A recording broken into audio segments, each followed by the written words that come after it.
Hello guys, this is your friend and we are back with a new fanfic. Which is what if Naruto got harem with Femme Kyuubi Haku Kushina and Femme Orochimaru Part 1.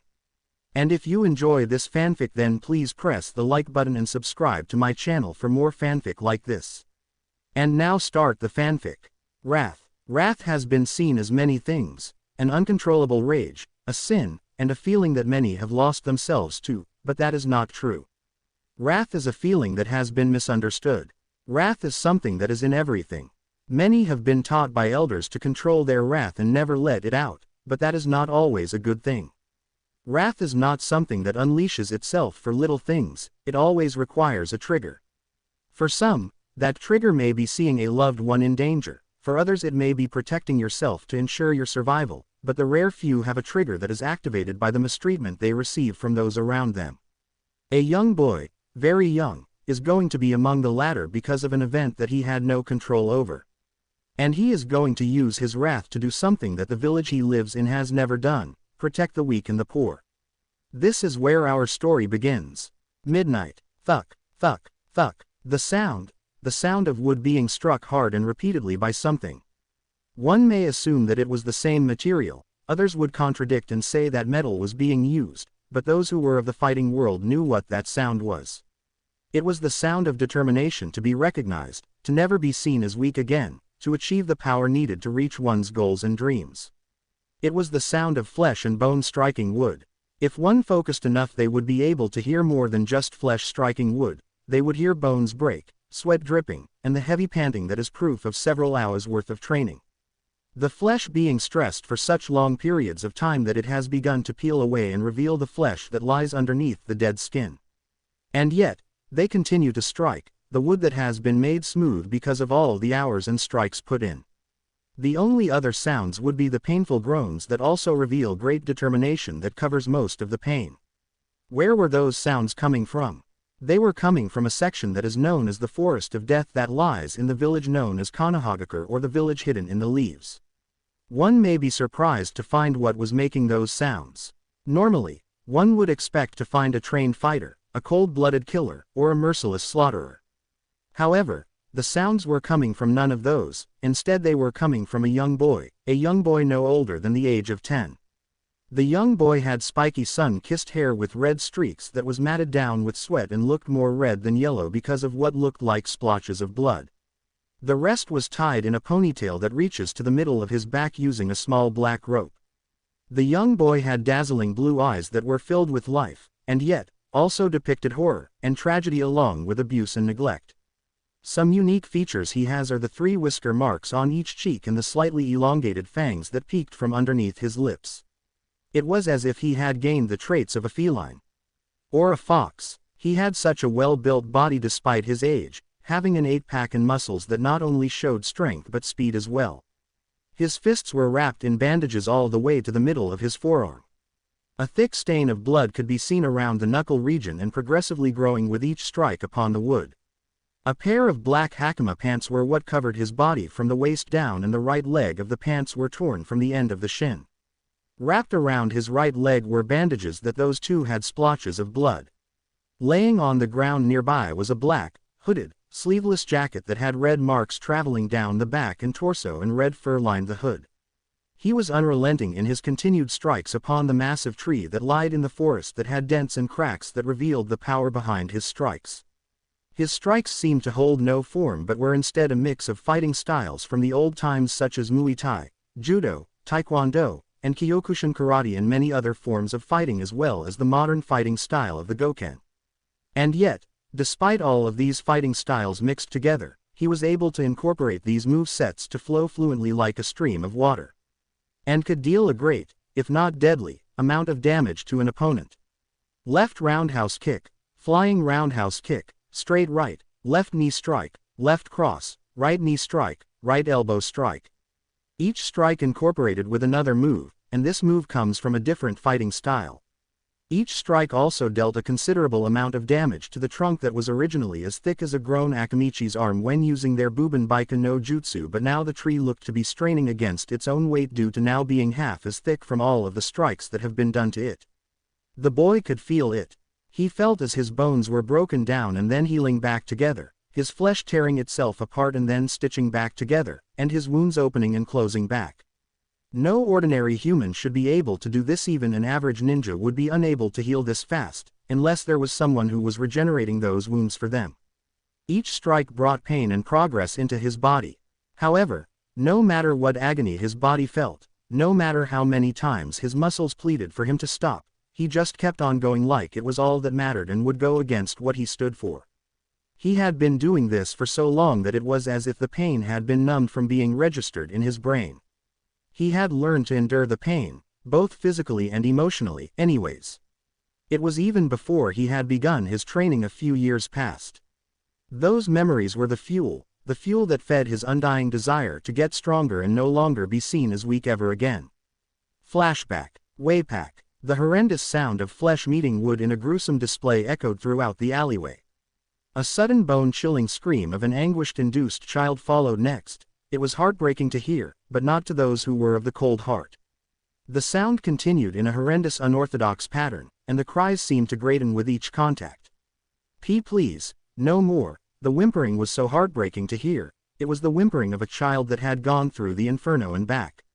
Ha! Chortled the brutal man holding the punishing stick. No more. Brats like you deserve this kind of beating. With another strike, the child cried out again in pain. Besides, a demon like you doesn't deserve pity. Go back to the hell from where you crawled from and leave the Yondaime's family alone. The noise of cries and whips echoed throughout the night, seeming to even reach the distant moon, as if begging for it to help. But not even the great ambassador of the night could provide him aid. He was left alone in the cruel pits of torment by a drunk villager. The man didn't even deserve to be called a villager. He was a sadist. Later that night, he was limping home, bleeding, with tears falling from his eyes. He could never understand why the villagers were so mean to him when he had done nothing wrong. He finally made it home, and like usual the lights were off, meaning his family was already asleep and hadn't even bothered wondering where he was. As he closed the door, however, a lamp was turned on in the living room, showing his father's neutral face staring at him with disappointment. Do you have any idea what time it is? His father asked him with a tone of subtle anger. No, he whispered, his throat feeling raw from all of the previous screams of agony. It is the middle of the night, which means your mother and sister are sleeping. His father told him with a slightly raised tone to show his anger. Which means it is too late for you to even bother coming back to this house. His father said, what would you do if your entering the house woke up your sister and prevented her from having the energy tomorrow for training? I don't know. He whimpered. Exactly. You don't know anything. Unlike your sister, you are nothing compared to her. She is the child of prophecy. She is destined to bring about peace to this world, but she cannot do that if her idiot, weakling of a brother wakes her up and prevents her from training. His father began yelling at him with rage, mentally applauding himself for activating the silencing seals in the living room beforehand. But I don't come back this late on purpose, Naruto whimpered from his father's anger. The villagers were. I don't care what the villagers do to you. His father interrupted. It doesn't matter what they do to you. You are not worth anything when compared to your sister. But he tried to say. Enough. His father shouted. Enough with these excuses. I have had enough of them. But there. He tried to say again. Silence. His father ordered. This will be the last night I let you come back to the house this late. From now on, if you are ever out this late again, you will need to find somewhere else to spend the night, for I will be locking the doors after a certain time. His father said, now go to your room and think about your actions. He stayed silent as he obeyed his father and headed to his room. Upon entering, he could see that as usual his room was barren save for a bed and dresser that held his clothes. He went to his bed not even changing and lied down to try and go to sleep, all while shedding tears. Within those tearful eyes, however, lied the fire of hate that began to burn up from each painful strike that went into him and each reminder that his family didn't care for him. These people, they were going to pay. They were going to pay for harming the innocent and poor. They were going to pay for forgetting about him. He swore it with the life and hate boiled and raged within him. Flashback end. The mere thought about the past and his so-called family sent his blood boiling. His fists landed harder, and his rage boiled hotter. The tree he was striking on was beginning to cave deeper and had been marred with more of his blood. Then, with a mighty shout, he slammed his fist into the caved region of the tree, and it burst into splinters like a balloon. The tree was barely standing upright with the hollowed section he had created through enhancing his fist with chakra. Deadly chakra. Unlike most chakra, his was wild, untamed, ravenous, and vile.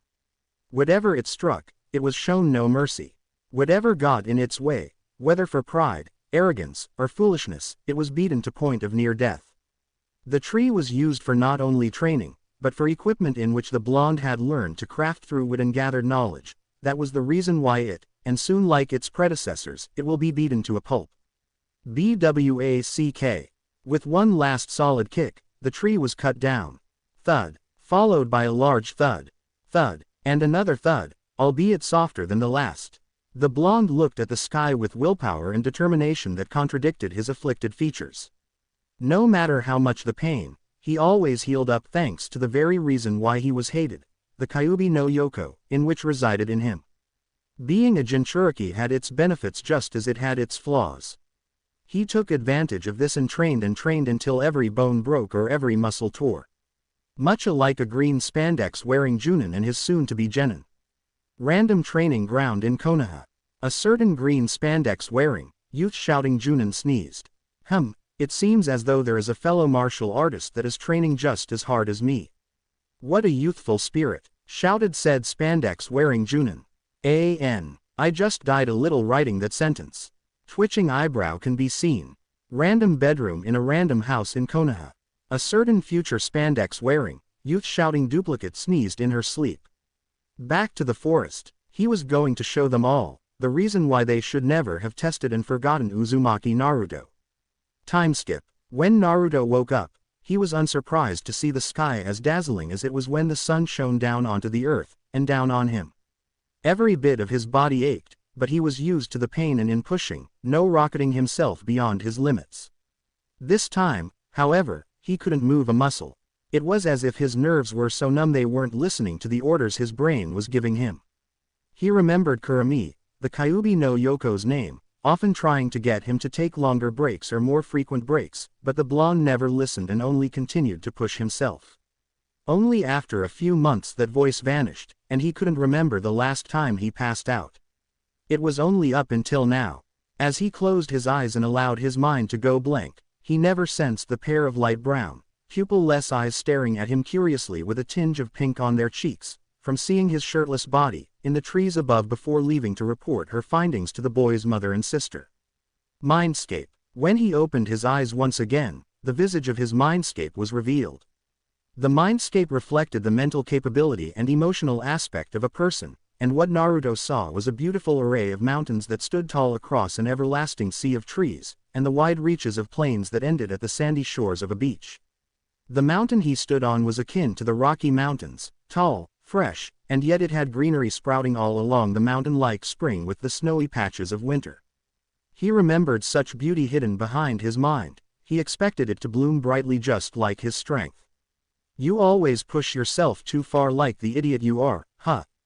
The melodic voice made Naruto spin around, and immediately rose his arms to defend himself from a powerful roundhouse kick to his right temple.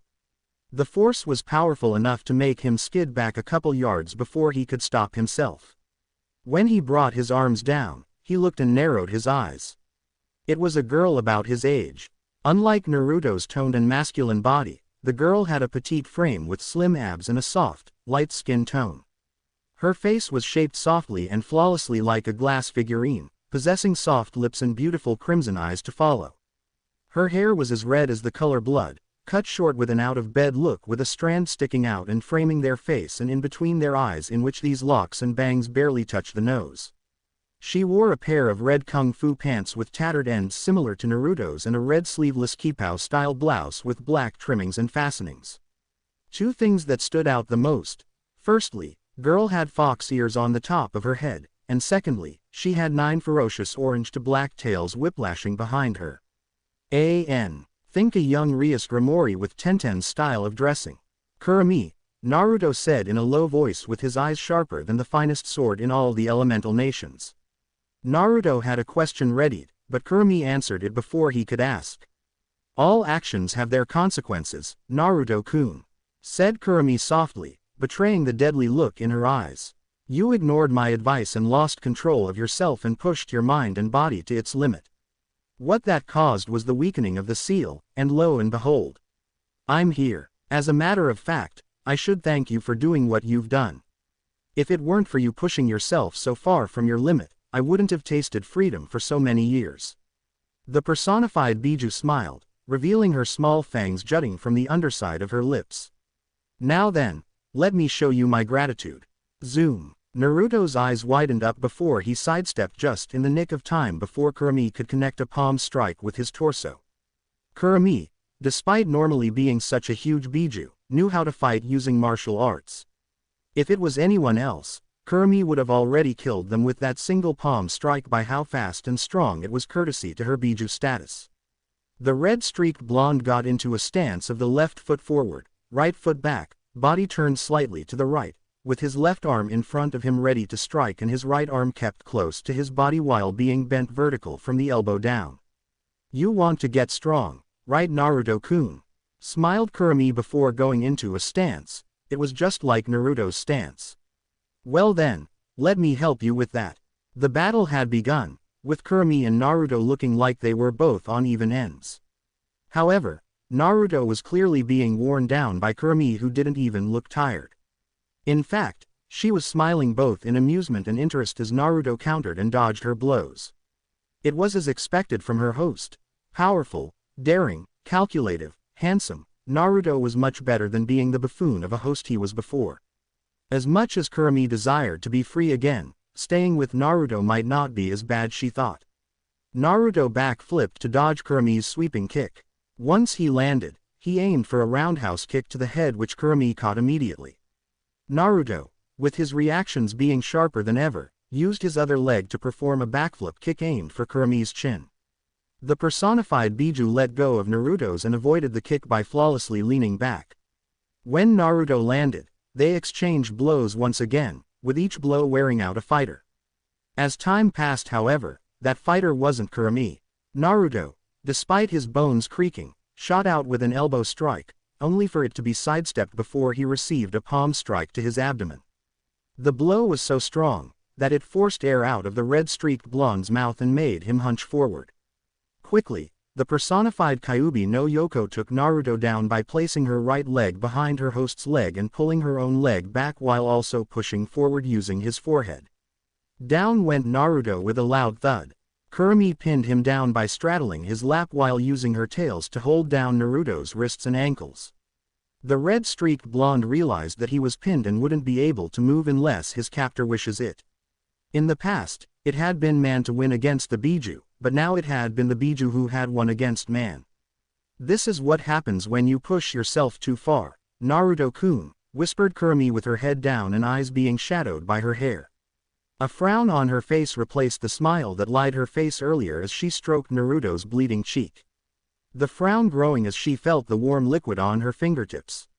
You grow weak instead of strong, you injure yourself while bringing no benefit, and you cause your enemies to triumph over you because you couldn't hold your ambitions in check. You would have been dead a long time ago, if it weren't for me. That was true. If it hadn't have been for Kurumi, he wouldn't have healed this quick and learned this fast. If it weren't for Kurumi, his entire body would have been paralyzed a long time ago with only his eyes and mouth being capable of movement. If it weren't for Kurumi, he would have suffered for many days and nights. And finally, if it weren't for Kurumi, he wouldn't have gotten this far in strength and training. You owe me, we both know that, whispered the Kyuubi no Yoko as she made Naruto sit up using her tails. Naruto said nothing as he looked down, his eyes clenched shut with his teeth gritting in frustration, pain, and self-disappointment. His hands were being held behind his back by Kurumi's soft tails with her tails gently swaying back forth behind her back. Naruto was not going to be a fool and attempt to struggle, for who knows what Kurumi might do. What on earth do I owe you? Asked Naruto in a silent, growl-like way as he looked up at the still frowning Biju and his eyes widened upon the sight before him. She was crying. Kurumi had finally lifted her head and she showed that her eyes were filled with tears. Tears of sadness, but not for herself, he realized, but for him. I want you to take better care of yourself, Naruto-kun. whispered Kurumi as she began to let the tears fall.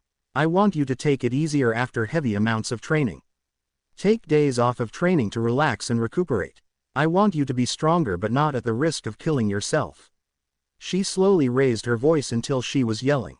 But why do you care what I do to myself? Wondered Naruto, for he was confused. Why would the strongest of the Biju care whether he trained himself to the ground and passed out? Why would the strongest Biju care if he was doing more harm than good to himself? Isn't it obvious? Asked Kurumi rhetorically as she inched forward, slowly closing the distance between their faces. Alarms began to scream at Naruto by how close the personified Biju got. He couldn't react, he was still frozen from seeing her crying. It's because I love you, whispered Kurumi as she finally closed the distance between her lips and his. Naruto's eyes widened even more than before and his face turned red. He had no idea the strongest of the 9 Biju felt like this towards him. It was then he realized what everything was about, the fight, the tears, the requests for him to be easier on himself. It was because she loved him. Naruto, now realizing how much of an he had been, managed to snap himself out of his freezing phase and relaxed into the kiss, returning it. When Kurumi had finally connected her lips to his, she felt like she was on cloud 9. She had finally managed to kiss the one she had fell in love with. And, when Kurumi felt Naruto relax and return the kiss, she felt like she was in heaven because she had not only successfully confessed her feelings to the boy she fell in love with, but he also returned her feelings. Kurumi then released his arms when she felt him return the kiss, and she then felt him cup her cheek with his left hand and held her waist with his right. They continued for what felt like hours but had actually been 2 minutes before the need for air became too much. They released the kiss and stared at each other's flushed faces while leaning their forehead on the other's, panting for air, all while smiling at each other. So, Naruto asked after a brief silence, what does this make us? He awkwardly asked after the brief silence. Kurumi giggled at the question. Well, most people would consider themselves a couple after something like this. She said. Naruto sighed in relief at that, as he was afraid this might have all been a prank. Well, I guess as your boyfriend, I should do a better job of taking care of myself in order to not make you worry. He said, which got the reaction of her face brightening and then squealing and pouncing on him. He stayed there on the floor, letting her hug him while constantly whispering, thank yous, at his response to her previous requests. So, when do you think I can get up? He asked. Why, don't you like holding me? She asked cutely while tilting her head slightly to the side. No one can possibly be this cute. Naruto mentally shouted before replying, yes, but it feels weird to be holding a girl whose body looks my age. Kurumi's face took on a mischievous expression when she heard that. Oh, so as long as I don't look like a child it's okay to stay here? She asked while grinning mischievously. He was confused by that. What do you mean? Isn't this how you naturally look?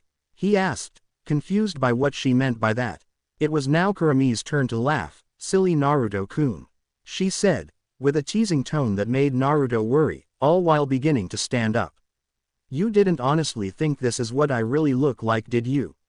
She asked while still grinning. Naruto didn't have time to respond because in the next second, poof. Kurumi was covered in a puff of smoke, and when it cleared, Naruto witnessed the most beautiful thing he had ever seen. Where Kurumi once stood was longer a 10-year-old looking girl, what stood there was a drop-dead gorgeous vixen. Kurumi stood there with her huge, gravity-defying double F cup and perky nipples stood proudly on her chest, blatantly for Naruto to see. Her curvy, well-built body accompanied by her plump, mouth-watering thighs. Her heart-shaped face was accompanied with pink, porcelain-like lips and beautiful, orange-red slitted eyes. She had 3 whisker marks on each cheek similar to Naruto's but being much more prominent. Her hair had grown up to her upper rear with the addition of 2 braided locks framing on either side of her face. Well, is this better, Naruto-kun? She asked while leaning forward with her arms crossed underneath her bust, making them look bigger than they already were. Naruto went red-faced, wide-eyed, and felt his throat dry at the sight while clamping his left hand over his face to stave off the nosebleed that threatened to break through.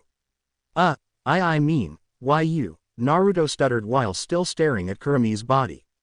Kurumi giggled at his reaction and decided to take pity on the poor boy before he passed out in his mind as well. Poof. In another puff of smoke, Kurumi can now be seen wearing a loose, red, kimono-style blouse with black trimmings and no sleeves, red kung fu pants with the kanji, hu, on both thighs meaning fox and black kung fu shoes to finish. Naruto sighed in relief upon seeing this with his cheeks still containing a tinge of red. Naruto then looked back at Kurumi with such determination that it made her blush. Well, since we are now going to be going out, how about we find a way for you to get out of my mind and into the real world? Naruto said, and that made Kurumi brighten with a blush on her cheeks. Actually, Naruto-kun, I have a method to get out of here. Kurumi said, in a tone that, had Naruto caught, would make him extremely nervous and blush, while walking towards him. Really? That's great. What do yo? Naruto began to say before he stopped and yelped in shock and surprise when Kurumi came up to him and bit his neck. Suddenly, Naruto started to black out, and the last thing he felt was heat rushing through his neck before vanishing from his mindscape. Forest of Death. When Naruto woke up, the first thing he realized was that he felt very heavy for some reason. And not from the soreness of his body. He looked down and there, lying on his torso was Kurumi. She was holding onto him like a lifeline that would disappear if she let go. He probably would have let her hold onto him a while longer if he didn't have things to do today. Rami, he began, can you, let me up? Kurumi for her part, snuggled closer and held him even tighter, which began to cause a sense of discomfort for him. Pet me, requested Kurumi as she used one of her tails to gently grab hold of one of his arms and guide it to her head. Silently chuckling, Naruto moved his arm so that he was now petting Kurumi in between where her ears were. Kurumi began to sigh and moan in pleasure at having Naruto pet her. It almost felt as good as kissing him, almost. Which reminds her, kiss me. Upon this request, he paused in her petting and looked down at her with a raised eyebrow and a slight smirk.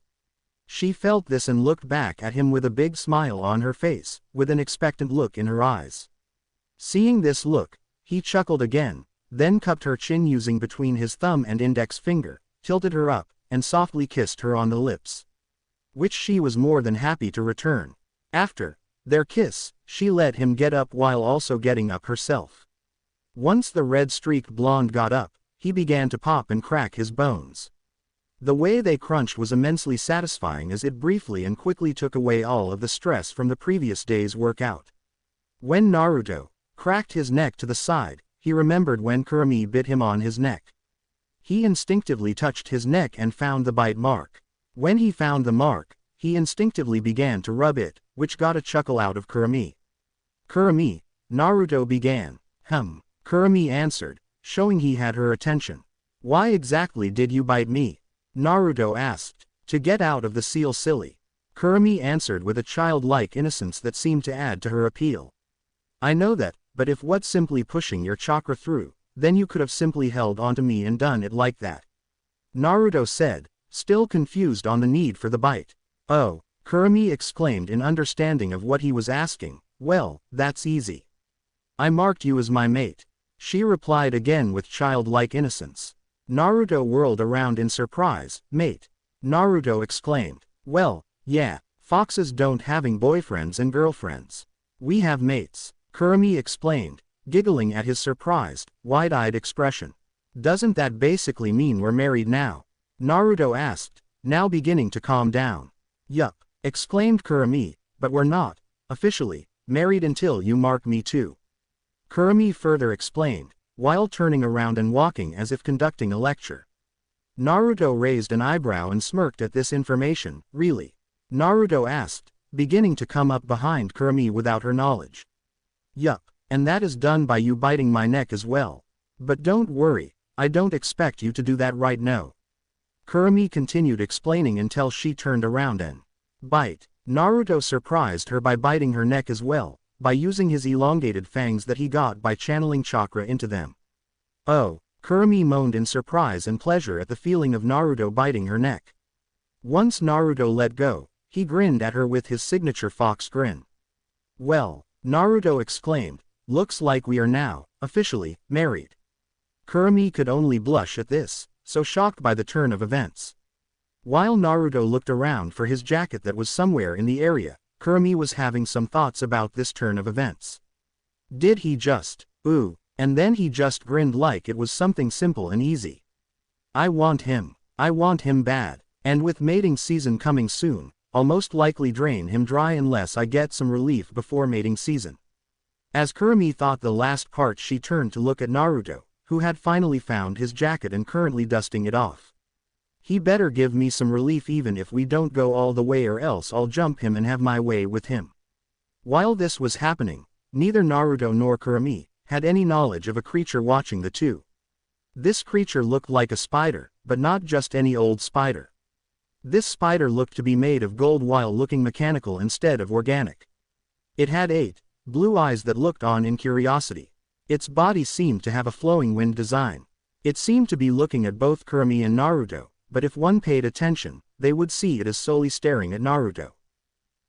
Interesting. It spoke while still staring at Naruto and recognizing the energy that he seemed to give off. Could it be? Meanwhile at the Uzumaki household, while Naruto was going through his ordeal with Kurumi in the Forest of Death, the owner of the light brown, pupil-less eyes was currently making her way through the grounds of the Uzumaki compound in a hurry in order to report her findings to her teacher. Eventually, she found her teacher in the backyard of the main house training her daughter in the way of the sword. There stood Kushina Uzumaki, mother to Naruto and Naruko Uzumaki, ex-Jinchuriki of the Kyuubi no Yoko, and ex-wife of Minato Namikaze, the Yondaime Hokage. She had fair skin, violet eyes, and the common red hair of the Uzumaki clan. She had a feminine build with curves in the right places. This is evident by her thin waist, wide birthing hips, and her F-cup. Her red hair, normally, reached down to her ankles with shoulder-length strands framing her face, all held with a black clip. Currently, however, she had her hair tied in a high ponytail using black-colored rope, similar to Naruto, with the shoulder-length strands of hair still there.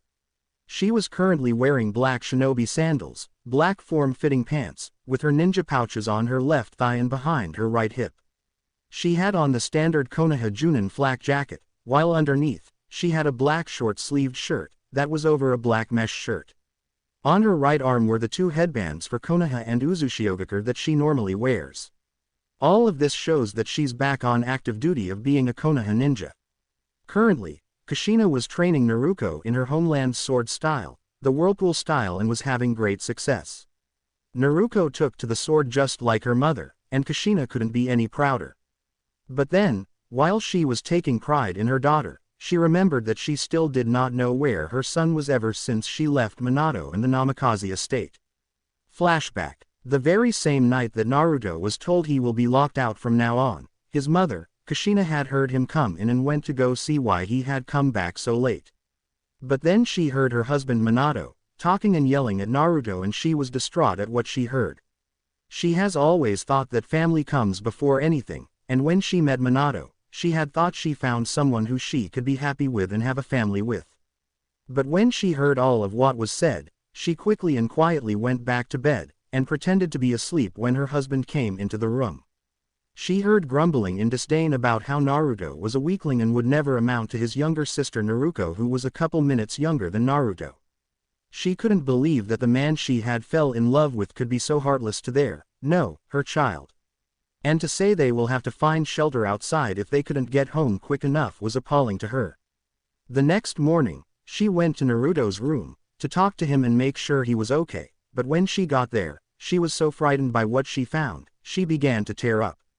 The room was barren, the dresser had been emptied and the window was open with the curtain flowing due to the gentle breeze that was let in through the window.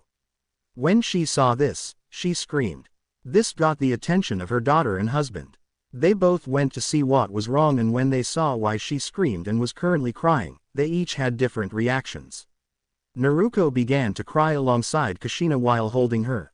Minato, however, gained a neutral expression, believing that now that the weakling has left, he can better train the child of prophecy. He thought everything was going his way until Kushina stood up and glared at him with tear-filled eyes. She began shouting at him for not treating Naruto like the child he is and treating him terribly with neglect. After her rant, Minato's only reply was, "If he ran away, then that must mean he was weaker than I thought, and now I can finally train the child of prophecy the way I wanted to without that distraction." When Kushina heard this, she was livid. She told Minato that she would never let him train her daughter. And when he tried to argue that she couldn't do that because she was his wife and Naruto is his daughter as well, Kushina had finally had it. She let Minato know that she had heard all that he had told Naruto the previous night and that she was disgusted in who he had become and that she would be leaving him with Naruto to the Uzumaki compound where they will live and, when they find Naruto, they will welcome him with open arms whether he is weaker than Naruto or not. Minato was frozen stiff in shock. He couldn't believe this. His wife, the mother of his children, had just said she would be leaving him all because he wouldn't take care of a weakling. This was an outrage. He was not about to let all of these years of training his daughter go to waste over a weakling. As he was stuck in his thoughts, Kushina and Naruto packed up their belongings and were out the door. After they left, they heard Minato shout in anger and frustration that she could not do this to him. Immediately, following the shout, Minato came running out with a kunai in hand, planning on forcing Kushina to stay. However, he forgot that before she retired, her epithet was the red-hot-blooded habanero, and so when he struck, he was not expecting to be suddenly looking up at the sky while feeling pain in his left shoulder. It took Minato a total of 2 seconds to realize what had happened. Kushina had moved so fast he hadn't seen her move, cut off his left arm at shoulder length, burned the wound shut, and knocked him on his back. Once everything had caught up to him, he shouted in pain while gripping the wound with his right hand in an effort to stave off the pain, only resulting in agitating the wound causing more pain. When he shouted, 3 Anbu suddenly appeared with weapons drawn. The Anbu that appeared were Snake, Dog, and Cat. Snake had violet, pineapple-shaped hair and the snake mask on their face. Dog had gravity-defying white hair and the dog mask on. And finally, Cat had long, straight, purple hair. Hokage-sama, what has happened? Dog asked, with a voice that clearly showed this was a male, while he helped the Hokage stand while also looking around for the danger along with the other 2. Anbu, arrest Kushina Uzumaki for attacking the Hokage. Minato tried to order but instead of the collaboration of highs he should have received. All he got were the Anbu, turning to look at him, while all 3 tilted their heads showing they were confused. Why are we arresting Sensei? Came the voice of Snake and Cat at the same time, clearly indicating they were female. Because she just attacked me and cut off my arm. Or is the lack of my left arm not obvious? Minato yelled rhetorically. Is this true, Sensei? Asked Snake, while Cat looked at her teacher as well. Yes, but maybe he should have also mentioned that it was in self-defense when he came running at me and my daughter with a kunai for attempting to leave him in this kami-forsaken compound because his mistreatment of my son has led to him running away and disappearing. Kushina replied with the shouting acute, yeah, in the background. Hokage-sama, is this true? Dog asked, while he and the 2 other Anbu frowned from behind their masks. So what if it's true? Minato shouted, as your Hokage, I order you to arrest her. At this the 3 Anbu shook their heads while sheathing their weapons. Dog replied, I'm sorry Hokage-sama, but unless she attacked you first, then we cannot do anything about what has happened to you other than take you to the hospital. Minato growled in anger at this, and glared at Kushina and said, this isn't over, Kushina. I will have my child of prophecy, and no one will get in my way. With that said, the 3 Anbu were about to leave but then Kushina said, Snake, Cat, can you wait for a moment? Snake and Cat looked at each other before looking at Dog and all 3 nodded their heads before Dog left to the Hokage to the hospital, leaving the 2 Anbu with Kushina and Naruto. What is it, Kushina-sensei? Snake asked, while both her and Cat looked at Kushina. Kushina frowned, can you 2 take off your masks so we can talk face to face? Snake and Cat looked at each other before shrugging their shoulders and taking off their masks revealing the faces that lied underneath. Once Snake took off her mask, it revealed a set of light brown, pupil-less eyes looking at Kushina with curiosity. She has lightly tanned skin, and a pair of soft, pink lips.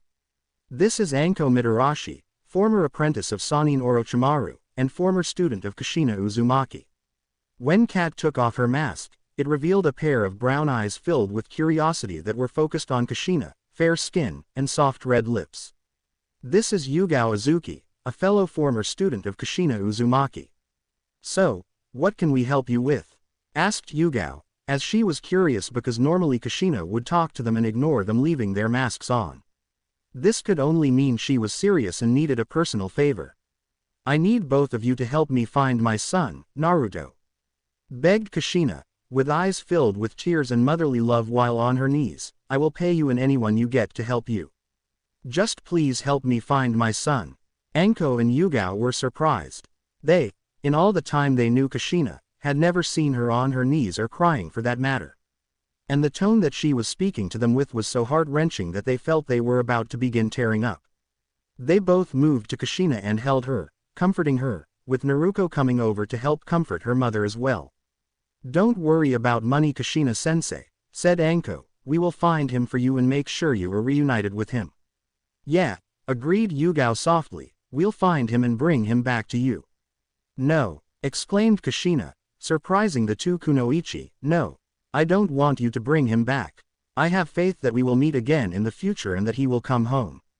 Kushina explained upon seeing the accusing looks from the three other females there. What I want you to do is report to me what you found, like where he is, how he looks, and what he was doing when you found him. Continued Kushina. Anko and Yugao both nodded in understanding, before Anko looked nervous about something which was not missed by Kushina. Is something wrong? Kushina asked, worry evident in her voice. Anko now had the attention of all three other females. Kushina had a look of worry along with Yugao, and Naruto just looked curious.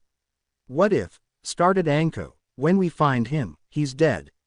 After Anko asked this question, there was a brief silence. During this silence, the tension in the air seemed to rise as Kushina's eyes were shadowed. Yugao looked between Anko and Kushina nervously, and Naruto looked to be on the verge of tears when she heard this question. This continued for a minute before Kushina sighed and looked straight at Anko. He won't be, came the simple reply from Kushina.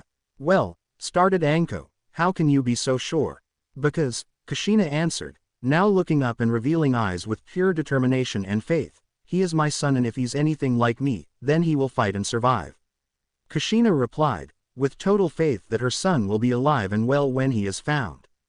Flashback end. After going down memory lane, Kushina snapped back out of it and focused on her daughter. Naruto looked like the spitting image of her when she was 10 years old with some slight differences. Naruto, like her mother, had straight, red hair that reached down to her waist that was currently braided, with the strands of hair framing her face. She had violet eyes, that currently held the fire of determination in them. She had a slender, petite feminine frame and was currently holding a blunted katana for her training. She was wearing a red battle kimono with black-white trimmings, short sleeves, and ended just past her hips. On the back lied the symbol of Konoha on top of the symbol for Uzushio. She had black, form-fitting biker shorts with a pouch on her right thigh that was made of two small pouches put together. One for her ninja tools such kunai, shuriken, ninja wire etc., and the other was for medical supplies. And finally she was wearing a pair of black shinobi sandals. Currently, Naruto was training her heart out, unable to wait for the day she will be able to stand by her brother. She knew what happened that night because just like her mother, Naruto had been awake the night Naruto came home, and she hated her father for what he said. She had been planning on talking with Naruto the next morning, in order to get him to go with her so that they could talk to their father together so Naruto could receive training and be treated better. However, before she could even talk to him, she found out that he had ran away. She was heartbroken that her brother would leave like that, but that was also the day that she swore to herself that the next time she sees him, she will welcome him with open arms. Naruto and Kushina were broken from their musings when they felt a presence join them in the backyard. They turned to look at the person and were surprised to see a panting Anko, looking ecstatic despite being out of breath. Anko hadn't changed much over the years. At least personality-wise. She had retired from Anbu and is now a Tokubetsu Junin. She now wears a fitted mesh bodysuit that covers from her neck to her thighs, but does nothing to hide her double E-cup, a tan trench coat with a purple seam, a dark orange mini skirt that emphasizes her wide hips and bubble, dark blue belt, and pale gray shin guards. Along with her forehead protector, she has a snake fang necklace. All in all, she is now one hell of a looker. Once Anko regained herself, she looked at the mother-daughter duo with a smile, and said 3 words that gave them more hope these past 3 years than anything before. I found him. When they both heard that, they looked just as ecstatic as Anko. Kushina immediately flared her chakra in a specific pattern, and before her were all the people that had agreed to help her look for her son. Gathered around were her former students, Kurenai Yuhi, Hana Inuzuka, and Yugao Izuki. As well as her fellow mothers, Tsume Inuzuka, Makoto Uchiha, and Hitomi Hyuga. Kurenai is a fair-skinned woman with a curvy build. She has long, black untamed hair reaching her upper back, and currently has a regular Konoha forehead protector around her forehead. She is wearing a red mesh blouse that only has the right sleeve visible, and resembles bandages with rose thorn patterns on them. This however does nothing to hide her E-cup and emphasizes the fact that she has a bubble butt. She also has bandages wrapped around her hands and is wearing regular, black shinobi sandals. She has purple eyeshadow, and red lipstick that bring attention to her lips. However, her most unique feature would be her eyes. They are a pair of ruby-colored eyes that have an extra ring in them. Next is Hana Inuzuka. Like her mother, she has the Inuzuka fang tattoos on her cheeks, and standing next to her are the three Heimaru brothers. Hana however does not have the natural wild look most Inuzuka have. She has long, brown hair, that is in a ponytail with two locks framing her face. She has soft brown eyes, and soft lips that have a light pink shade of lipstick. She is currently wearing a form-fitting version of the Konoha Junin flak jacket, with no pockets, and emphasizes her F-cup, with it being unzipped just a little bit to reveal some cleavage. She has a brace on her left forearm and wears bracelets on her right arm. On her upper right arm is a tattoo that resembles a flower with bandages wrapped just beneath it. She wears a pair of gray, form-fitting shorts that are cut just above the knee and adds attention to her thick thighs and blue shinobi sandals. Yugao hasn't really changed much over the years. She still has her long, straight, purple hair, soft, red lips and brown eyes. She wears the standard Anbu uniform that hugs her C-cup and her big. Then came Tsume Inuzuka. She has the standard Inuzuka wild look of wild hair, slit pupils and slightly enlarged fangs. She has long, spiky, untamed brown hair, the standard Inuzuka fang tattoos on her cheeks with additional marks over her eyes. She has dark purple lipstick applied to her soft lips and wears the standard Konoha shinobi outfit of a black bodysuit and green flak jacket that does nothing to hide her double F-cup, big, and mouth-watering thighs. She has the sleeves slightly rolled up, bandages wrapped around her legs, and wears regular blue shinobi sandals. The next two are two that even they know should have been dead a long time ago. First is Makoto Uchiha, one of the three survivors of the Uchiha clan. She has long, straight black hair with bangs hanging on either side of her face to roughly frame her cheeks, soft lips, and black eyes. She is currently wearing a dark purple blouse that hugs her F-cup, a red plum skirt that hugs her childbirthing hips, a light yellow apron, and a pair of black sandals. She is one of three survivors along with her two twins. Finally, is Hitomi Hyuga, the ex-wife of the Hyuga clan head. She possesses fair skin, soft lips, long, dark purple hair that flows slightly past her waist and side bangs framing her face down to her shoulders, and she has the standard eyes that define her as a Hyuga. She is wearing a purple, long-sleeved kimono that hugs her G-cup bust with Zori sandals on her feet. These two, for the past year, have been wondering how they are alive along with their friends and family. Hitomi was registered to having an incurable disease that should have killed her last year, and Makoto was about to get cut down during the Uchiha massacre, but both somehow survived. Hitomi, the day after she was told she was going to die, suddenly woke up feeling better than ever.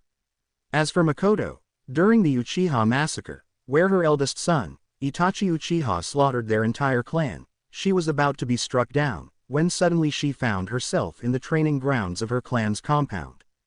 Both were confused about the sequence of events but had thanked their lucky stars that they could continue raising their children. What happened? Is everything all right? Came the rapid release of questions from Makoto. Yes, everything is all right. In fact, everything is better than all right, replied Kushina. This received confused looks. So, why did you call us? Came Tsume's question to the situation. The others agreed with Tsume's question as they were just as confused, until Kushina looked at Anko with an expectant look. Anko found him. Came the simple response. Upon hearing this, all the women focused on Anko, who was looking like she was ready to burst out with excitement. Really? The women exclaimed. Anko nodded her head with a big smile on her lips and said, "Yeah, I found him," came her response before she remembered how she found the target of their searches and blushed. Something that was not missed by anyone. "Anko, how is Naruto?" Kushina questioned, eyes narrowed with suspicion. "Well," came the nervous reply, with Anko scratching the back of her head, "he is doing fine if that is what you're asking. In fact, according to the fallen tree that lied on the ground nearby this morning, I would say he did some seriously heavy amounts of training last. For several hours by the looks of it." Upon hearing he was all right, all of the women sighed in relief that he was doing all right. However, their interests were piqued upon hearing that Naruto had been training. "He was training?" Sume asked with very clear interest.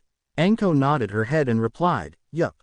From what I saw, he was using a tree and had completely cut it down." Hitomi was the next to reply, "Cutting down a tree during training isn't that hard to do. What weapon did he use?" However, the answer she got was something that none of them were expecting, especially not Kushina and Naruto. "He didn't use a weapon from what I saw, and this wasn't just any old tree." "What kind of tree was it?" asked Kurenai, now curious about the boys' training method along with Sume, Kushina, and the rest of the women there. Anko's answer surprised them all and filled Kushina with pride. It was one of the oldest, thickest, hardest trees in the Forest of Death. Upon hearing this, all of the women were amazed, because those trees could even handle the blast from an explosive note and keep standing with only a minor chip of bark as damage. While they were all amazed by this feat, Hana then remembered something. "Hey, Anko." Anko and the rest looked at Hana, wondering what she was thinking. "Yeah. Why were you blushing when you remembered that you found him?" Silence. Complete silence. Then, all of a sudden all attention was focused on the currently bright red Anko. Quote. "Well," Hana asked. "Say, irt, mumbled Anko. "What?" Yugao asked, now curious on what could cause Anko, of all people, to blush. No. Mumbled Anko again. "What?" Kurenai asked, now feeling very curious along with the rest on why Anko, of all people, would blush. "Because he didn't have a shirt on," shouted Anko. "So, you're blushing because a 10-year-old was shirtless?" Sume asked, questioning whether the Tokubetsu Junin should be around kids. "Trust me when I say he looked like no 10-year-old any of us have seen," Anko replied, now earning everyone's interest again. "What do you mean? What did he look like?" came the innocent question of Naruto. She was curious on what her older brother looked like. "He looked like a god," Anko answered. "He was easily over 5 feet, with an 8-pack that looked like they could crush stone, and muscles that could provide power, but weren't bulging to take away speed. He was wearing black hakama pants that had been torn on the right leg to show his leg up to just before his knee. And he had bandages around his leg from what I could see, as well as both arms up to the middle of his forearms, and they were covered in blood, showing that he was having a serious training session. And his hair was blonde with red streaks, that at the time looked more red due to what I believe was splotches of blood, and had grew out to where he now ties his hair in a ponytail that reaches his lower back, all tied with a black rope like yours, Kushina, with fierce blue eyes and 3 whisker marks on each cheek and slightly elongated fangs. And laying nearby, he had a black, sleeveless, hooded jacket that had red marks trailing down the torso and back, with crimson-colored fur lining the hood," Anko described. As Anko was describing what Naruto looked like, each woman began imagining how he looked and all began blushing at the sight. Even Kushina and Naruto were blushing. "Well," came the shaky reply of Kushina, who was still lightly blushing at the image, "I guess we can get a better look at him when he goes to the academy for graduation." Replies of "Yups" and "That's right" were passed around before they all settled on looking at Kushina, wondering what they were going to be doing, now that her son has been found. Kushina, realizing what they were wondering, began to think, before coming up with an answer. "Why don't we all train together, and we train our daughters together so that they can hopefully make a good impression on Naruto when we see him at the academy graduation?" Everyone agreed wholeheartedly, and began to make plans for the future to come. Over the past 6 years, Naruto has made tremendous progress. He is currently sleeping in his new home deep in the Forest of Death that is currently hidden, along with his presence and chakra, all thanks to Kurami. "What?" When you're sealed inside of Kushina Uzumaki, whose husband was Minato Namikaze, and both were seal masters, you're bound to learn a couple of things. Anyways, Naruto can currently be seen sleeping, and he has most certainly grown up. Naruto is now a little over 6 feet tall, currently the second tallest person in Konoha, just under Ibiki. He now has a crazy strong 12-pack, muscular arms and legs that provide both power and speed. Think Apachai build from Kenichi. The mightiest disciple. For reference, he has naturally tan skin, showing all the time he puts into training. His hair still reaches down to his lower back and is still tied in a ponytail with black rope. He has 3 whisker marks on each cheek that have mostly faded over time. Naruto-kun, it's time to get up. You don't want to be late for graduation. Came the sound of a voice from outside his door. Upon hearing this, Naruto began to stir. He sat up and yawned, showing his still longer than normal canines. He scratched the back of his head before he opened his eyes to reveal the dazzling blue eyes that are filled with determination, life, and such an immense love, that one would become lost staring into them for too long. "All right, I'm up," Naruto said. "Okay, and when you're done, breakfast is ready." The voice replied with a chipper tone. "All right," Naruto replied. Naruto got up and opened the door to head to the bathroom to shower and brush his teeth. Once that was done, he went back to his room and proceeded in getting ready and gather his clothes. He went down the stairs and was greeted to the sight of his mate, Kurumi, cooking some eggs for breakfast. Kurumi hadn't changed over the years and was still the lovable, flirtatious vixen that he remembered. "Good morning, Kurumi," Naruto said with a smile. "Good morning, Naruto-kun. I'm just finishing the eggs, then breakfast will be ready," Kurumi replied without turning around. "Focused on cooking the eggs. All right, that's fine," Naruto said while taking a seat.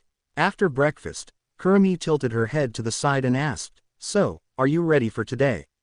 "Absolutely," Naruto exclaimed, 100% confident that he will pass the test. "All right, that's what I like to hear from my mate," exclaimed Kurumi, while her tail swayed excitedly, showing her excitement. "Well," Naruto began, as he began standing up, "I'll let you know how everything goes later." "All right," Kurumi replied, "make sure to kick plenty of out there today." Naruto simply chuckled at Kurumi's antics, while waving back at her.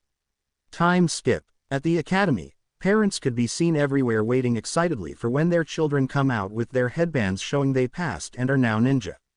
One small group, however, was more than just mothers. This group was made up of Kushina Uzumaki, Tsume Inuzuka, Makoto Uchiha, Hitomi Hyuga, Hana Inuzuka, Kurenai Yuhi, Yugao Azuki, and Anko Mitarashi. They were waiting for their children or sister or students depending on who you asked. While they were waiting, they were talking about who would graduate and be on what team. "So, who else do you think will pass?" Anko asked, as she had complete faith that Naruto and the rest would pass. "The Aburame and Nara for sure," came the reply of Kurenai. "Both will no doubt pass all 3 parts due to being trained in their respective clan jutsu and the academy jutsu. The Akamichi and the Yamanaka will no doubt pass as well." Hana added, "That is very true, and that Haruno girl will pass, but that will mostly be due to her book smarts than the actually kunai, shuriken and taijutsu segments. She has, after all, only recently gotten out of her fangirl phase," added Tsume, acknowledging the former fangirl. The rest agreed with their assessments before realizing that the area was quiet and that all of the adults in the area were looking in a direction. The women with blushes and lust in their eyes and the males with envy. When they all turned to the direction, the group also began to blush at the sight before them. Walking to the entrance of the school was a 16-year-old boy. They were 6 feet and 3 inches, making them the second tallest person in Konoha. They wore black hakama pants with red flames designed on the bottom of the legs, all held with a gold-colored rope. Tied around their waist was a black jacket with gold trimmings. On their clearly muscular torso was an open, black, sleeveless vest that had gold trimmings. He also has bandages wrapped around his arms from his forearms to his hands, and instead of shoes he wore bandages wrapped around from his feet to his shins.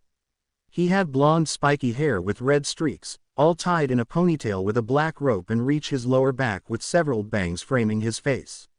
He had dazzling blue eyes like sapphires that radiated confidence and determination. A calm smile that told everyone he had confidence in himself. And a unique feature were the 3 whisker marks that lies on both cheeks. Think Natsu's vest from Fairy Tail Season 1, Asura's pants from the video game, Asura's Wrath, Apachai's style of wrappings from Kenichi, the mightiest disciple, and his hairstyle looks like bands from 7 Deadly Sins but is not blue. Upon seeing the whisker marks, the Kushina's group froze in shock at realizing who this red-streaked blonde god was. Naruto. The group exclaimed mentally so as to not draw attention to themselves. Naruto made his way to the academy doors and went inside. While Naruto went inside, the group were having thoughts about the Naruto they just saw. Oh my god, my baby boy has gotten so big and handsome, thought Kushina with pride and a blush, surprised at her son's growth, and he looks so strong too. How much of my son's life have I missed? Kushina thought, feeling sad at the last part. Oh my. That was Naruto. Damn, he doesn't look anything like when I saw him when he was younger or in the forest.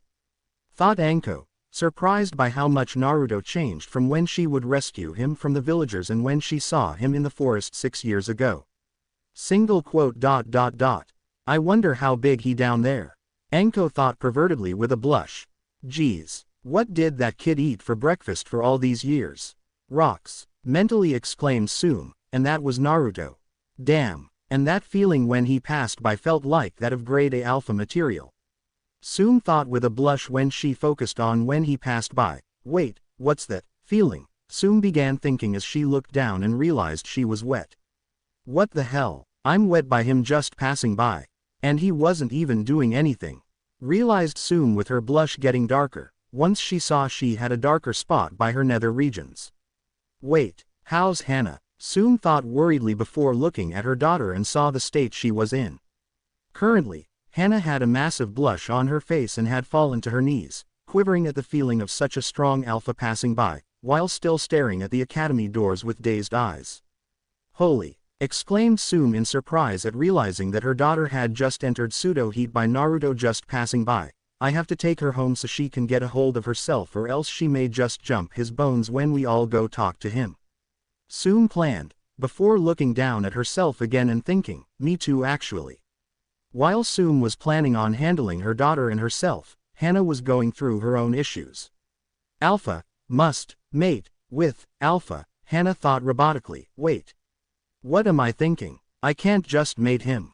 Even though he has such big muscles, and such perfect abs, and that strong alpha aura, Hana thought, before realizing she was getting deeper into her lust. Hana looked over at her mother who looked at her and nodded before they quickly body flickered, with their Ninken partners following close behind, home to get control of themselves. That was Naruto. How? Kurenai mentally exclaimed, he looks nothing like what Anko described all those years ago. Kurenai was in complete disbelief at the Naruto that she just witnessed. She had been thinking that he wouldn't have changed much, but she was wrong. He's so tall, and those arms. They look strong enough to break rocks. Kurenai exclaimed in her head, before suddenly, I want to eat off those abs. Her thoughts took a turn to the gutter and she began blushing brightly at the memory of his abs. I want him. Thought a brightly blushing Makoto, I want him bad. I want him to hold me in those arms. I want him to rub my body with those big hands. Continued a still brightly blushing Makoto. I wonder if down there is big too.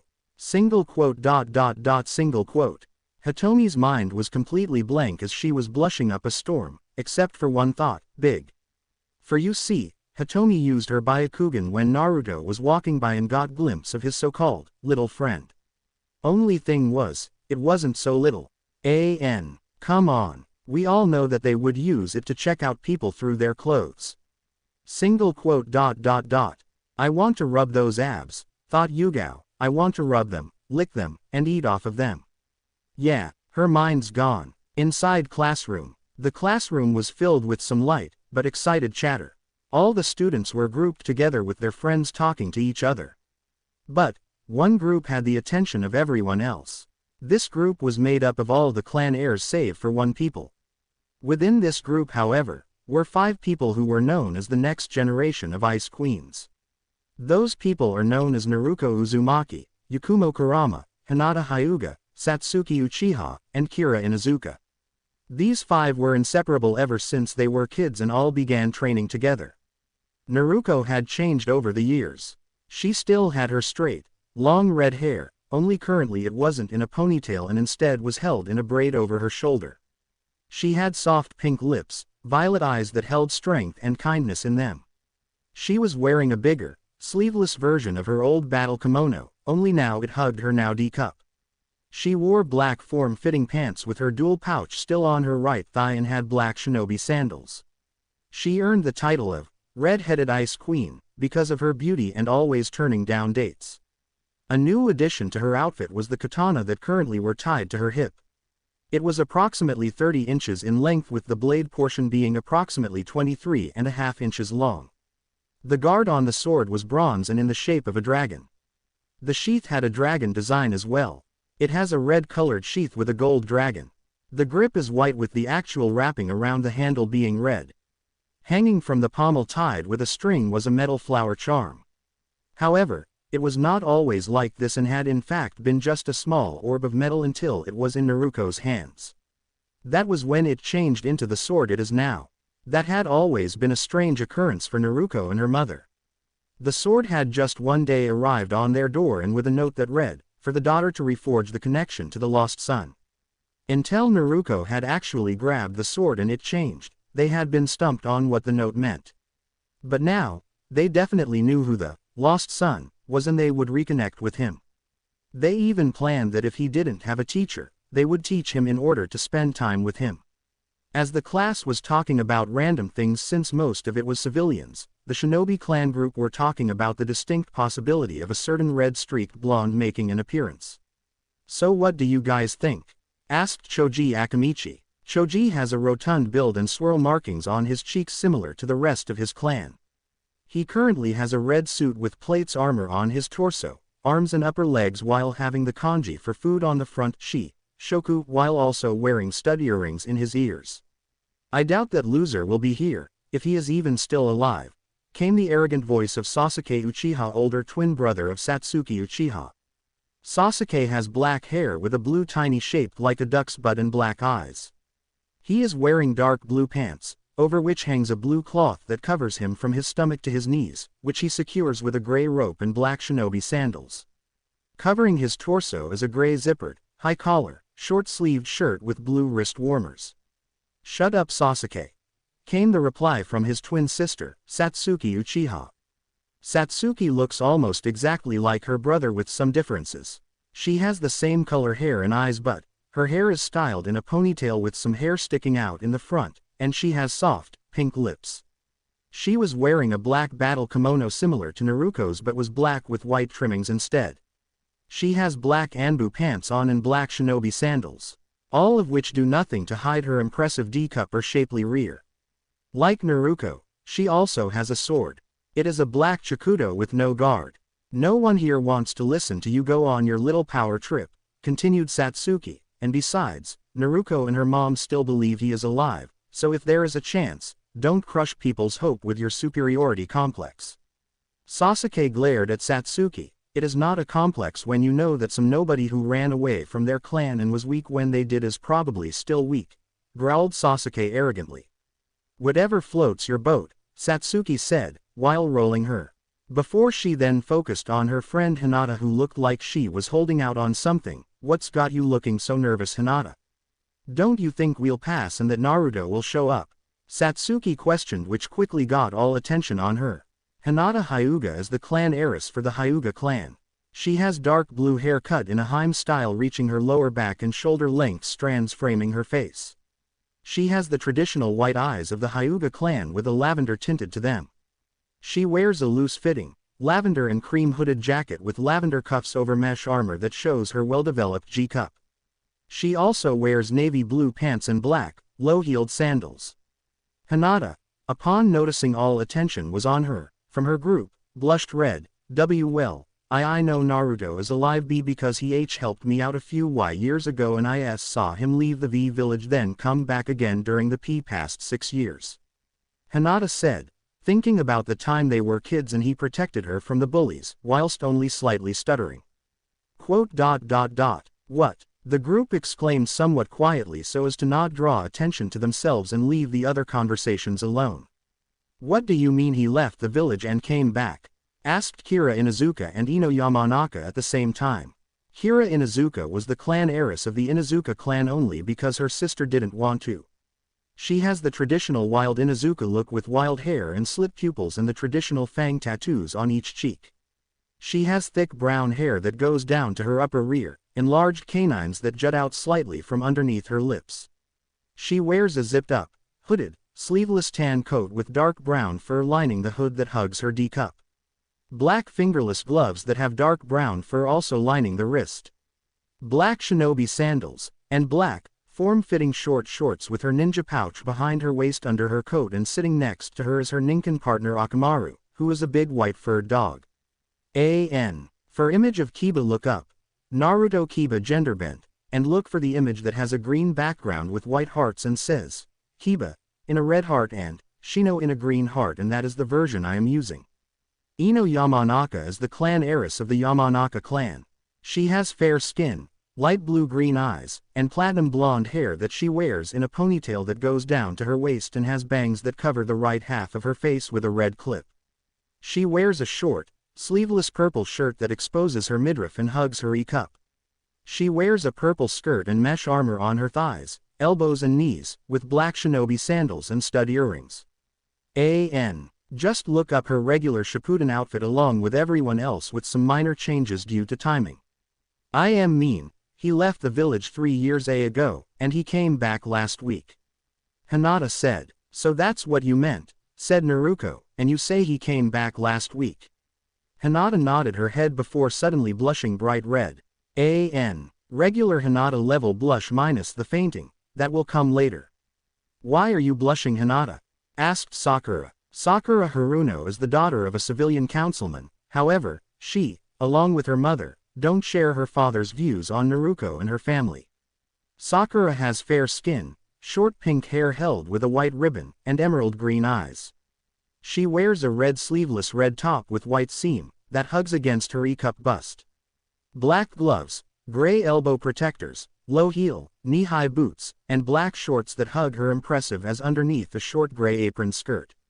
Well, stuttered Hinata. When I saw him coming back to the V village, he was wrapped in bandages, but he looked so tall and muscular.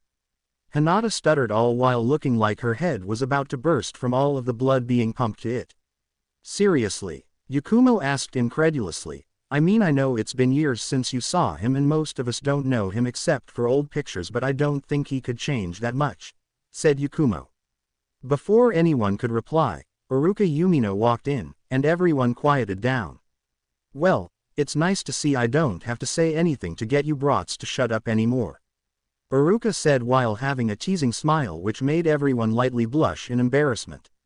Now, before we begin, I want to introduce a student who has been away for the past several years training and has come back today.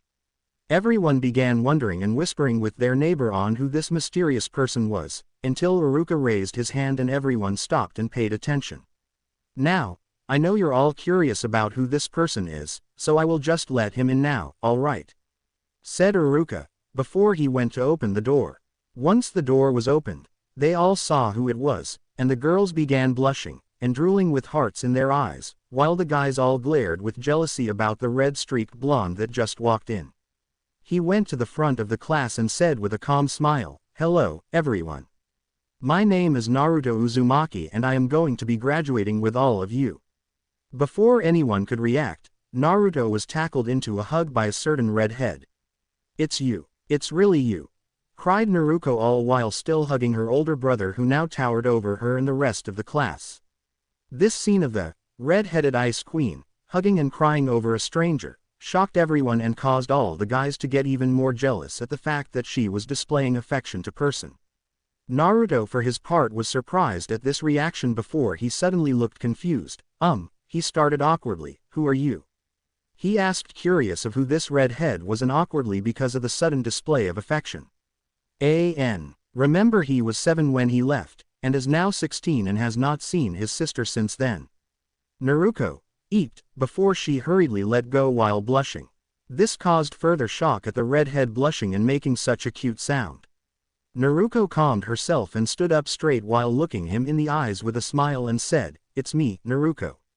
Your little sister." Naruto looked confused for a brief second, which made Naruto sad, before realization struck his features and he got a big, grinning smile on his face, one that made Naruto slightly worry, before giving her a big hug, lifting her off the ground. All while shouting, "Little tomato. All of you know that if Naruto had a little sister with red hair, he would do something stupid like that." This further shocked everyone because of two things. First, he called her tomato, which no one can do without being sent to the hospital. And second, all Naruto did was blush before she began to lightly beat on his head with her cheeks puffed while shouting, "Mo, I've told you before to not call me that." Think the reaction a chibi anime character gets when they puff their cheeks and begin flailing their arms. All Naruto did was laugh with while putting her down, so now she could only beat his chest because of the height difference. Which she now realized, feels very firm, and her face was now the same color as her hair. Everyone was slack-jawed at the interaction between the two siblings, all except for the group of clan heirs and heiresses and civilian councilwoman daughter. They looked on with smiles for their friend except for two people, but both for different reasons. Shino Aburame was being his normal, expressionless self, like all Aburame, which is why he isn't smiling, but he is happy for his friend. Shino is like all Aburame and show no emotion. He has bushy brown hair, narrow eyes, and is the second tallest of his class now that Naruto has arrived. He wears dark sunglasses, a sea green jacket with a high upturned collar that hangs down to his knees, with a hood that obscures his face even more. And he has a satchel on his back. Sasuke, however, was instead sneering at Naruto for taking the attention of the girl who he believed belonged to him because she could give him strong children for the future. Opening parenthesis, closing parenthesis. The guys of the group were slightly envious of his build. All of the girls, however, were blushing heavily and slightly drooling. Except for Kira who, just like her sister earlier, which she will find out later, was in pseudo heat and was currently lusting after Naruto, at least until Orochimaru smacked her out of it. Literally, he smacked her in the back of the head with his tail before she wound up like her sister. Only unlike her sister, she doesn't have the control to prevent herself from trying to jump his bones. She sent a thankful look at Orochimaru, with a still heavy blush on her face, which he nodded back at her as if to say, "No problem." Ino and Sakura were blushing heavily, with hearts in their eyes, about to go back to their fangirlish ways. However, before they did that, they raised their arms and smacked each other, knowing that the other would do the same after they realized what was happening. They both rubbed their heads before looking at each other and nodding to the other in thanks for snapping the other out of it. Yakumo and Hinata were both standing silent, with their faces looking as if they were about to burst into fire. They both looked at each other and knew that the other was on the verge of fainting, but they ended up fainting before they could pinch each other to stop themselves from fainting. Iruka, having enough of the meet and greet, tried to get everyone to settle down. "All right everyone, please settle down so we can begin." His calm voice was overruled by everyone still talking about Naruto, how hot he is, fangirls, or what his workout is to get that kind of body so they can get ladies as well, hopeless guys. I said settle down. The legendary Big Head no Jutsu was infamous for being able to quiet down even the noisiest of students. It worked its magic as the entire classroom had anticlimactically went silent, much to Iruka's pleasure. He looked over at Naruto, who was still standing and didn't even look fazed by the Big Head no Jutsu, which surprised him. "All right Naruto, now can you please take a seat over there," Iruka said while pointing at the empty seat in between Ino and Naruto. "Once you've done that we can begin the written test." Naruto calmly nodded his head before walking over to the seat and sat down. He looked over at Naruto and gave her an encouraging smile that said, "Good luck," while nodding his head before doing the same to Ino. Both of whom began to blush brightly, while all of the other girls in the class looked on with jealousy. Once Naruto was seated and everyone was quiet, Iruka passed out the papers with his assistant Mizuki, who had been glaring at Naruto ever since he walked into the classroom. "So, you've returned, demon," thought Mizuki with disgust and malice. "Now I can put my plan into action using you as the scapegoat and get the power I was promised from Orochimaru-sama for bringing him the Forbidden Scroll." Once the test was passed out, the students were told they have half an hour to complete the test. Naruto was the first to complete the test in 5 minutes and relaxed in his seat while waiting for the time to pass. Once everyone was done, Iruka and Mizuki collected the tests and headed outside for the last 3 parts of the exam. Once they made it outside, the adults, who were waiting for the students to come outside, all began silently watching the students, while mentally cheering for their respective children or student and hoping that the demon will fail. "Alright," said Iruka, "the next part is shuriken and kunai throwing. To pass you need a total of 11 points minimum. Each shuriken and kunai that hits the target is a point and there is a way to get extra points, but I'll let you figure that part out," Iruka explained. Once that was done, he began to call everyone up, one by one, to get their 10 shuriken and then their 10 kunai. Once that was done, they all began to throw the shuriken and kunai at the targets, and Iruka recorded their scores. Once Sasuke was told his score, he looked right at Naruto with a condescending look and said, "HMPH, beat that loser." Naruto calmly waited with his arms crossed and only glanced at Sasuke before looking at the targets again. This was something that pissed off Sasuke because he was trying to see if could rile up Naruto in order to make him mess up, but instead, his attempts were brushed off, as if they were nothing. "Alright, Naruto Uzumaki, it's your turn," Iruka called, making Naruto calmly walk over, before taking the shuriken and kunai from Mizuki. Naruto got into a stance ready to throw them. Before he threw them, however, he noticed they were blunted. "Iruka-sensei, these are blunted," calmly stated Naruto, which surprised Iruka before he walked over and inspected them. Finding that Naruto was right and that they were blunted, which would make it impossible to stick to the target.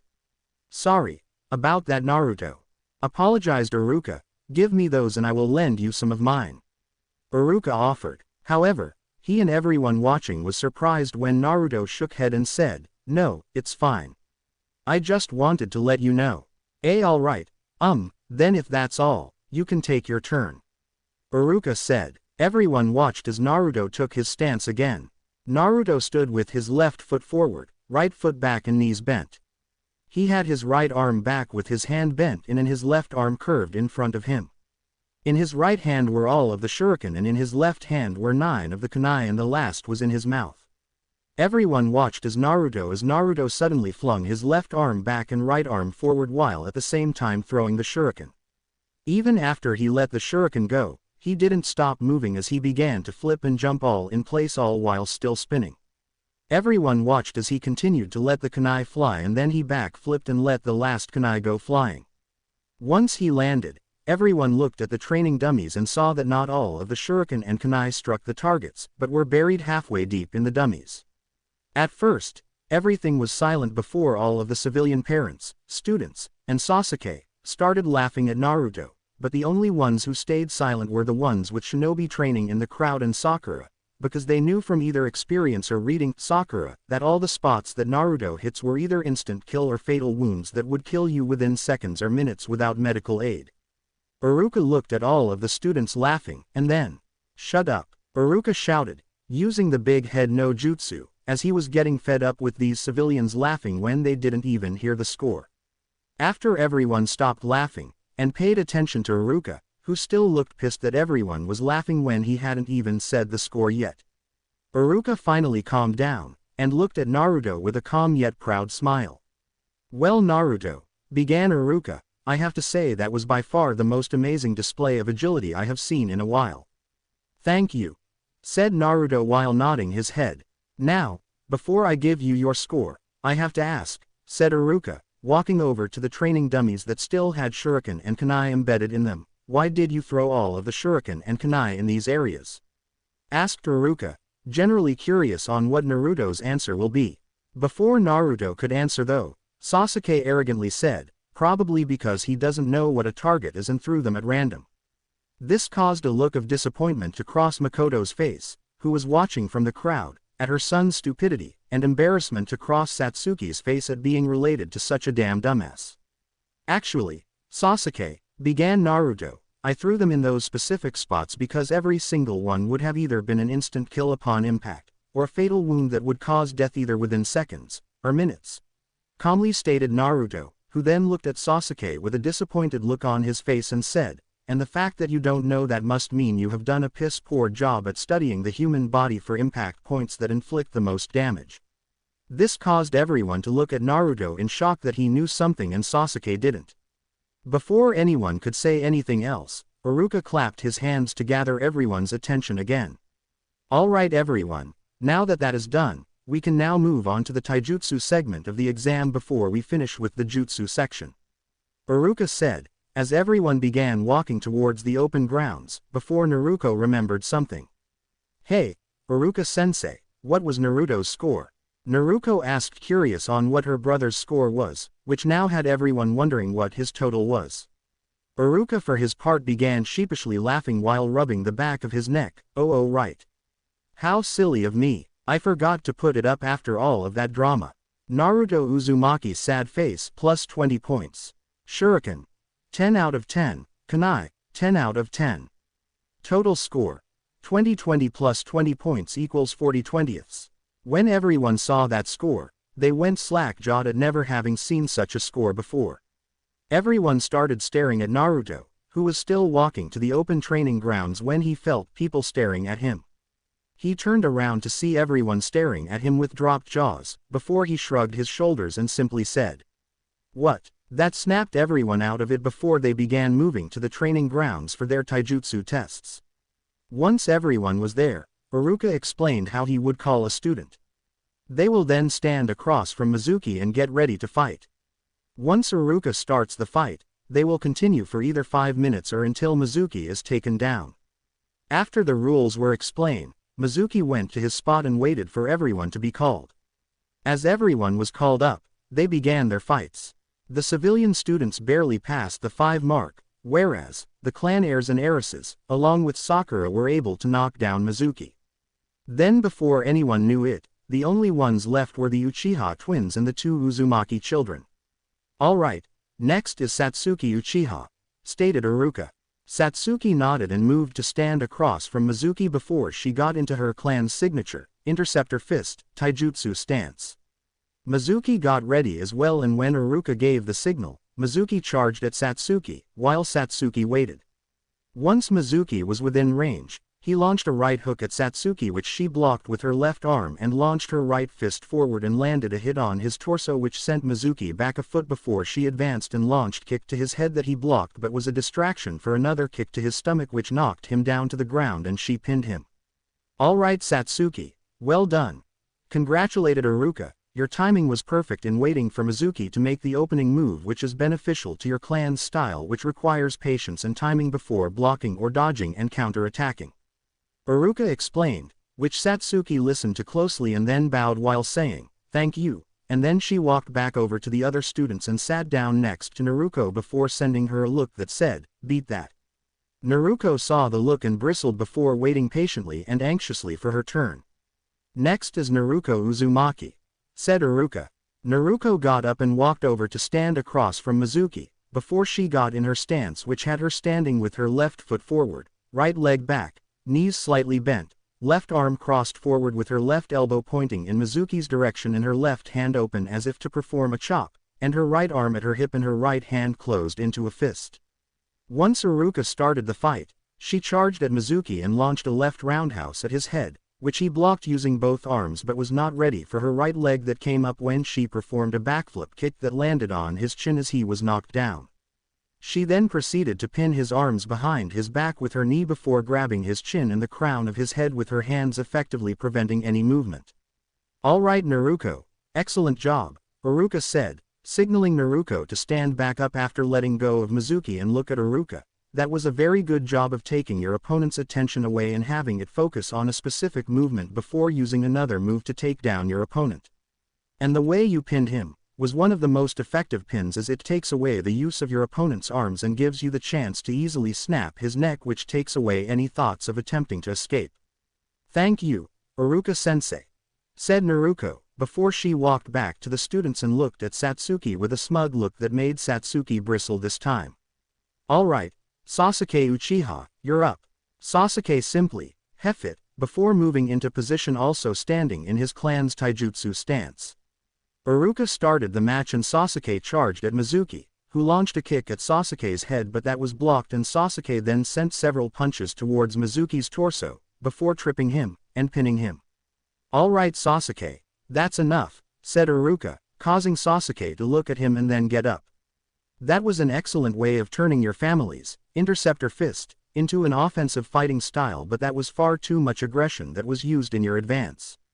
Try to control that temper of yours," Iruka explained, causing Sasuke to sneer at him before walking back to the other students, ignoring everyone while glaring at Naruto. He was still upset that he didn't react to his tauntings earlier. "And finally, Naruto Uzumaki," said Iruka with a calm smile. Naruto simply nodded and stood up before making his way over across from Mizuki, who began glaring at him. Naruto boredly looked at Mizuki, which pissed him off, before taking out a red headband with black flames and tying it around his eyes, shocking everyone, before calmly crossing his arms across his chest, which made them look bigger. This made Sasuke and Mizuki believe he has given up, but confused Iruka. Naruto, aren't you going to get ready?" Iruka asked, completely confused on Naruto's actions, as well as everyone else except for Mizuki, Sasuke, and the civilian villagers, who all believed he had given up and was going to simply stand there and take his beating like the demon he is. "I am ready," answered Naruto calmly. "I simply have no need to use my eyes for this fight because he won't land a finger me," Naruto said, while pointing at Mizuki, causing everyone to think he was either that confident or that arrogant in his abilities, but caused Mizuki to get pissed off. "Oh. Okay," Iruka replied slowly, still a little unsure if Naruto was that strong, but he wasn't here to question the boy, so he simply started the match. "So, you really think I won't be able to land a finger on you, huh?" sneered Mizuki, thinking that the demon should have just died somewhere in a hole and never returned. "I don't think you won't land a finger on me, I know you won't," calmly replied Naruto, not moving an inch. "Oh yeah, well, we'll see about that," Mizuki shouted before charging at Naruto, who continued to stand there. Once Mizuki was in range, he launched a kick towards Naruto's head. Mizuki began thinking that he hit him when the kick was only an inch away, until suddenly, he was staring at the sky. Mizuki was confused on what just happened, while everyone else was as well. All they saw was Mizuki about to kick Naruto in the head, and then suddenly he's on the floor laying on his back. The only one who wasn't confused was Kushina, because she knew what had happened and had wide eyes. Which was not missed by the rest of her group. "Kushina, what just happened?" questioned Hitomi, as she had caught part of what happened, but all she really saw was a blur of movement before the scene before them appeared. The group of adults looked at Kushina, who looked on with mixture of surprise, pride, and curiosity, as Naruto continued to stand in the same place in the same position while Mizuki slowly began to get up from the floor behind him, where he was previously lying down. "What happened was that Naruto made his move," Kushina said, which confused the group as they hadn't seen him move from his spot. "But he's still in the same spot, so how could he have made his move?" asked a confused Sume, who recently returned with Hana after they changed and got a hold of themselves. Kushina shook her head at them with a proud smile and explained, "It's not that he didn't move, it's just that he moved so fast, that to everyone watching, it looked like Mizuki just suddenly appeared on the floor." Kushina explained, being the only one to be able to move that fast other than Naruto himself, making the group's eyes widen at that.